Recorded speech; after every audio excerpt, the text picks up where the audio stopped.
मोइन साहब से करें।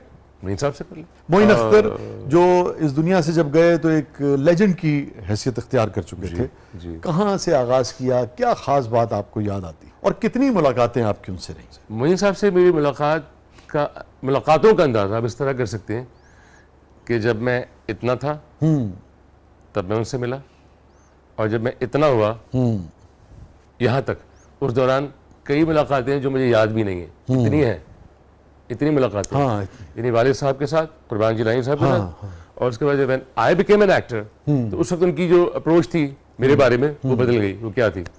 एक शख्स को मैं देखता हूँ, मोइन अख्तर साहब की बात कर रहा हूँ कि अल्लाह बख्शे, फर्स्ट टाइम जब हम उनके घर गए, मैं, वालिदा और अब्बू, तो नाज़िमाबाद में वो 2 रूम्स के घर में रह रहे थे, और बाहर एक बड़ी शानदार सी गाड़ी खड़ी हुई थी। तो मेहमान नवाजी की उन्होंने, तो अब्बू ने एक सवाल उनसे किया। अब्बू ने कहा कि अब्बू से बहुत प्यार भी बहुत करते थे, और अब्बू से कहते थे कि कुर्बान भाई आप वाहिद शख्स हैं जिसके सामने मैं नर्वस होता हूँ। उन्होंने हमेशा जिंदगी भर कहा। और कुर्बान साहब सीनियर थे मोइन साहब से? बहुत सीनियर। कुर्बान साहब मोस्ट सीनियर। मोइन अंकल का मैं बताया था आपको, तो उन्होंने जवाब ही दिया कि कुर्बान भाई ये शो बिजनेस है, मेरे घर में किसने आके देखना है, मैं जब निकलता हूँ इस गाड़ी में तो इस गाड़ी के जरिए मैं काम हासिल करता हूँ। अच्छा, तो ये इनका पहला मैंने जुमला फ़िक्रा जो है याद रह गया। और आपकी उम्र क्या थी उस वक्त? मैं सर होऊंगा लगभग around I was 7 to 8 years। अच्छा, इस तरह का। लेकिन मेरी याददाश्त अल्हम्दुलिल्लाह उस हवाले से बड़ी तेज़ है, क्योंकि तस्वीर का एक अनमोल ख़ज़ीना मेरे पास है, जिसमें मोइन अख्तर साहब क्या और बहुत से अदाकारों की शादियाँ, और ब्लैक एंड वाइट से लेके कलर जो तस्वीरें हैं, वो पूरा एक सफ़र है। उसके बाद फिर एक कश्मीर कॉम्प्लेक्स में प्रोग्राम हुआ, तो मेरे फ़नकार अदाकारों की सब वाहिद एक तंजीम थी, एक्टर्स इक्विटी, उसके चेयरमैन थे, तो उसके हवाले से बहुत सारे प्रोग्राम हुआ करते थे। मैंने फ़र्स्ट टाइम मोइन अख्तर साहब को देखा वहाँ पे, जब वो स्टेज पे जलवा अफरोज़ हुए हैं और आए, तो उन्होंने जो एक इनिशियल स्टार्ट होता है आपका, उन्होंने कुछ साउंड इफ़ेक्ट्स, कुछ लतीफ़े, कुछ चीज़ों का उन्होंने ब्लेंड करके वो पेश किया, और बड़ी काफ़ी पजीराई उनको मिली। तो काफ़ी अरसे तक वो इस तरह के प्रोग्राम्स करते रहे। लेकिन उनके ज़हन की किसी गोशे में ये था कि ये मेरे सफ़र का इख्तिताम नहीं है, ये मेरे सफ़र नहीं, मेरी मंजिल कुछ और है, ये तो इसका भी आगाज़ हुआ है यहाँ से। इंग्लिश उनकी बिल्कुल अच्छी नहीं थी, बिल्कुल अच्छी नहीं थी। तो बाद में तो इंग्लिश में थिएटर किया उन्होंने। इंग्लिश मैंने कहा ना, वो उनकी शख्सियत को मैंने कहा ना, मैं कोशिश कर रहा हूँ कि मैं मुख्तसरान आपको बताऊँ, उनके प्रोग्राम के दौरानी के हवाले से बात कर रहा हूँ मैं, कि उन्होंने इतना ग्रूम किया अपने आप को, इतना ग्रूम किया कि आप ये देख लें कि हमसाया मुल्क ने, उसमें दिलीप कुमार साहब ने कहा कि ये जो हमारी मूवी बनी है, इस मूवी के कामयाबी का जश्न है, उस प्रोग्राम को जो कंडक्ट है वो मोइन करेंगे, वरना ये प्रोग्राम नहीं होगा। तो मोइन साहब गए थे, तो राजकुमार साहब और दिलीप साहब गए। एक जुमला उनका मुतवातिर होता था, एक इनकी ख्वाहिश ये नहीं कि मैंने किसी के साथ उनको इस तरह की बात करते नहीं देखा।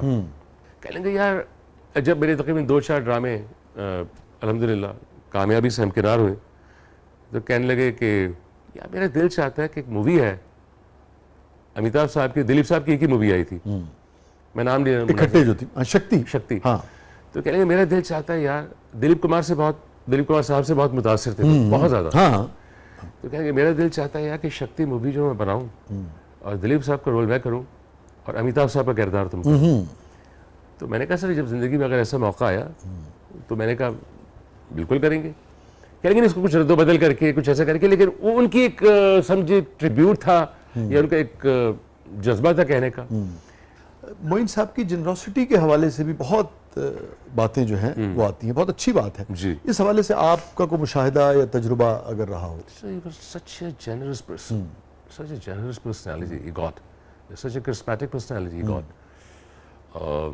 जितनी दफ़ा भी मैंने उनको देखा है, ये नहीं वही वाली मिसाल जब हम सुनते हैं कि एक हाथ से करो दूसरे हाथ को खबर न होने पाए, तो वो ये काम करते रहते हैं। यानी कि मेरा अगर हाफजा ठीक काम कर रहा है तो उनकी जो जनरोसिटी थी, इसके हवाले से अहमद जावेद साहब ने भी गुफ्तगू की और बड़ी उन्होंने तारीफ़ी कलमात जो हैं वो मोइन साहब के लिए अदा की, उनकी ये जो पहलू था उनकी शख्सियत का, तो बड़ी अहम बात है ये। और आजिज़ी का ये आलम जी कि मैं किसी काम से या किसी शख्सियत या किसी शख्स के हवाले से मैं उनसे कुछ मुलाकात करना चाह रहा था, तो मैं उनके घर एक ही दफ़ा गया था अकेले, जब बाबा चले गए थे दुनिया से।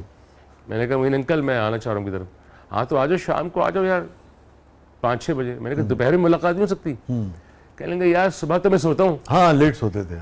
उस जमाने में के प्रोग्राम्स इतने होते थे, जिस तरह के सोशल एक्टिविटीज जो होती थी, जब सोशल मीडिया नहीं था तो लोग सोशल थे। हाँ तो सोशल बहुत थे, मीडिया नहीं था लेकिन सोशलाइजिंग बहुत थी।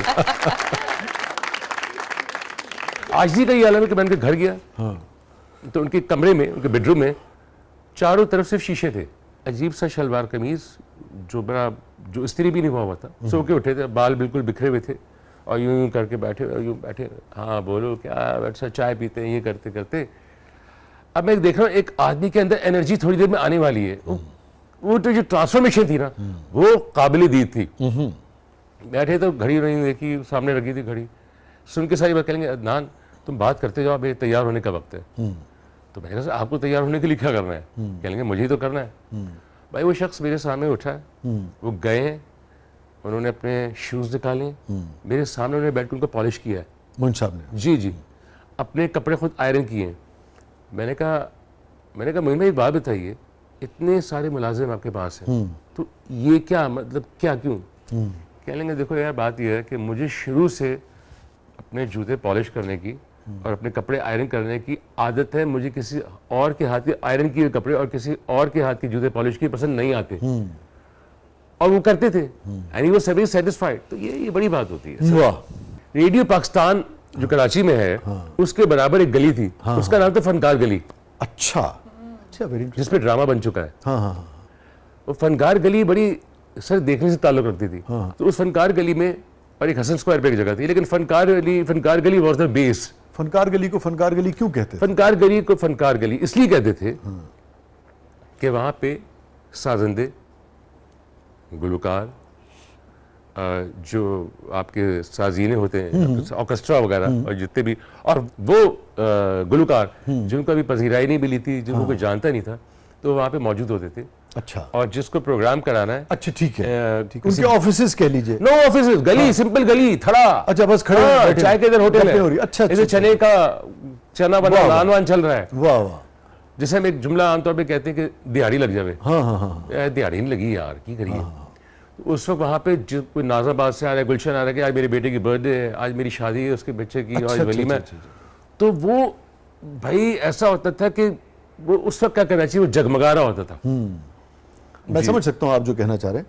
जैसे हमारे यहाँ मजंग जो है ना, मजंग चौक जो है, जी, यहाँ पे जब हम इस शहर में आए, मैं अहली कॉलेज में पढ़ता था, और रात को हम लोग स्टूडेंट जो थे वो मजंग पे चले जाते थे। वहाँ एक पराठे वाला बड़ा मशहूर है, वो थोड़ा सा शिफ्ट हो गया, मगर मजंग चौक जो है, चुंगी जो है, वहाँ पराठे वाला बहुत मशहूर है। उस जमाने में जितने भी कॉन्सर्ट्स हुआ करते थे लाहौर में, मुझे याद है जुपिटर्स होता था और बहुत सारे सिंगर्स, और वो सारे आके ना कॉन्सर्ट्स वगैरह करके रात को 12-1 बजे, साफी हमारे बहुत सारे दोस्त, ये खबरें के दोस्त हमारे, दीगर जंग के सारे, वो सारे आके रात को वहाँ बैठते थे। क्योंकि उस तरह की शक्ल मुझे लग रहा है फनकार गली की जो ऐसे ही था। मुझे कोई जिक्र कर रहा था कि मौलाना तारिक जमील साहब की और मोइन साहब की भी काफ़ी कुर्बत थी, ये किस हद तक दुरुस्त बात है? सर बिल्कुल दुरुस्त बात है। उसका ये था कि मैं इसका ऐनी शाहिद गवाह इस तरीके से हूँ। एक तो ये कि मौलाना तारिक जमील साहब ने मोइन साहब की साहबजादी थी या साहबजादे थी, उनका निकाह खुद पढ़ाया था। अच्छा। उससे पहले वो स्पिरिचुअलिज्म की तरफ और तालीम इस्लाम की तरफ उनकी रग़बत हो गई थी काफ़ी हद तक, मोइन साहब की। जी। हाँ। और कुरान पाक को बाकायदा ट्रांसलेशन के साथ पढ़ने लगे। उनकी ज़िंदगी, उनका जो लाइफस्टाइल था वो बदलने लगा। फिर उन्होंने प्रोग्राम्स करने कम कर दिए थे, फिर वो ड्रामा करते थे या वो लूज टॉक कर लेते थे अनवर मकसूद साहब के साथ, लेकिन उनका बेशतर वक्त जो गुजरता था वो पढ़ने पढ़ाने में गुजरता था।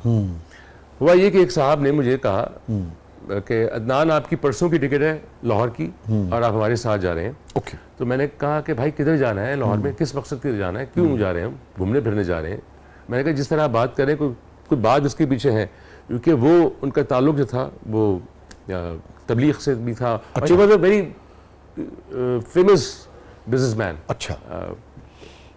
मैंने कहा अच्छा, मैंने कहा ठीक चलते हैं। तो वो आपको कहाँ लेके आए? रायवंड। अच्छा, रायवंड लेके। अब और सख्त सर्दी, जिंदगी में कभी ये एक्सपीरियंस हुआ ही नहीं था। सर्दी और रायवंड है। सर्दी और रायवंड। और रायवंड का माहौल निस्बतन खुला होता है ना? सारे ऐसा खुला होता है। तो वो हम वहाँ पे गए, बस तो वहाँ पे दोस्त ने स्लीपिंग बैग्स का बंदोबस्त किया हुआ और ये वो सारा कुछ। तारिक जमील साहब को मैं भी कहीं ना कहीं सुनता आ रहा था। अच्छा। मेरे एक और दोस्त है, वो उनकी कैसेट्स लगा के सुनता था। तो मैं बस जिस दिन तीसरे दिन जब दुआ होती है तो उससे पहले शाम को इशा से पहले मेरे जहन में एक ऐसी बात आई, और बात तो आ गई, मैंने कहा मौलाना तारिक जमील से मुलाकात अगर हो जाए तो अच्छा हो जाएगा। आया हूँ तो मुलाकात हो जाए। मैंने किससे कहूँ? मोइन अख्तर साहब मेरे जहन में आ गए। मुझे ये तो पता था कि मोइन अख्तर साहब से उनकी बड़ी अच्छा, ये आपके इल्म में था? अच्छा, ये मेरे इल्म में बिल्कुल था। ठीक है। I was sure. मैंने मोइन अंकल को कॉल की, हाँ। कॉल नहीं की, उठाई उन्होंने। उसके मैं 15-20 मिनट बाद की कॉल बैक आई। हाँ दान। मैंने कहा अस्सलाम वालेकुम, सलाम दुआ करके मैंने कहा मोइन भाई मैं इससे कोई रायवंड में हूँ। अरे तुम रायवंड में हो? बड़े खुश, बड़े एनर्जी लेवल उनका ना डबल ट्रिपल। मैंने कहा हाँ, एक साहब मुझे लेके आए थे तो एक एक्सपीरियंस था लाइफ का, मैं करना चाह रहा था कि क्या होता है। तो मैंने कहा एक एक्सपीरियंस अच्छा रहा, बड़ा अच्छा लगा, अच्छे लोगों से मुलाकात रही और अच्छे लोग हर जगह मिल सकते हैं। मैंने कहा मौलाना तारिक जमील से मुलाकात करना चाह रहा था, अगर बासानी हो सकती हो। कहने कि तुम फ़ोन रखो ज़रा, 2 मिनट के लिए फ़ोन रखो, मैं तुम्हें कॉल बैक कर रहा हूँ। मैं बमुश्किल 2 मिनट के, मतलब उनके 2 मिनट पक्के होते थे। उन्होंने कॉल किया मुझे, कहने कल सुबह दुआ से पहले, आपका मुझे नाम भूला लेकिन उनके नाम के साथ डॉक्टर लगा हुआ था। डॉक्टर साहब आएंगे और आपकी मौलाना तारिक जमील से मुलाकात कराएंगे। तो वो जो मेरी मुलाकात हुई थी मौलाना तारिक जमील से, वो मोइन अख्तर अंकल के तवस्सुत से हुई थी। और जब मोइन साहब रुखसत हुए हैं दुनिया से तो आप कराची में थे उस वक्त? जी सर, कराची में। अच्छा। नहीं, मैं कराची में नहीं था, सॉरी। यस, मुझे याद आया। वो भी एक अजीब सा अलमिया था मेरे लिए। वो तो सबसे ज़्यादा खतरनाक अलमिया था। I was in Bahawalpur. अच्छा। सलीम शेख साहब का ड्रामा था अनोखा लाडला, उसके 3 सीजन बने थे, तो उसका पहला सीजन था। तो सबा हमीद साहिबा, मैं, मेरी बेगम, वो भी एक्ट कर रही थी उसमें मेरी, और ख़याम सरहदी साहब, बड़ी कास्ट, ह्यूज कास्ट थी। तो उनको स्मोकिंग मना हो गई थी, स्मोकिंग नहीं छोड़ते थे वो, हार्ट अटैक्स के बावजूद smoking, he was not quitting. अब मैं शॉट देने के लिए सब रेडी है, इतने में सबके फ़ोन में टंग टंग टंग टंग टंग टंग हो रही है, एक साथ होनी शुरू हो गई। मैंने कहा एक साथ मैसेजेस आ रहे हैं। अच्छा। मैंने कहा ये it can be A coincidence. इतने में सबा परवेज साहब बोली मुझे अख्तर चले गए। तो मेरे मुंह से बेसख्ता क्या जो निकला वो बड़ा अजीब सा निकला। देखा तो ये वो इस तरह का, और जाहिर बात है अब हम जब तक पहुंचते तो उनको इंतज़ार तो नहीं कराया जा सकता था, लेकिन अल्लाह उनकी मग़फ़िरत करे। इस तरह के मगर देखें ना किस कदर मोहब्बत थी लोगों को उनसे, जैसे आप बता रहे हैं कि बैक वक्त सब उस खबर के हवाले से जी। परेशान थे। देखें शादी बात शेयर कर रहे थे। बात यह है कि मोइन अख्तर साहब कैसे कैसे लोग गुजर गए।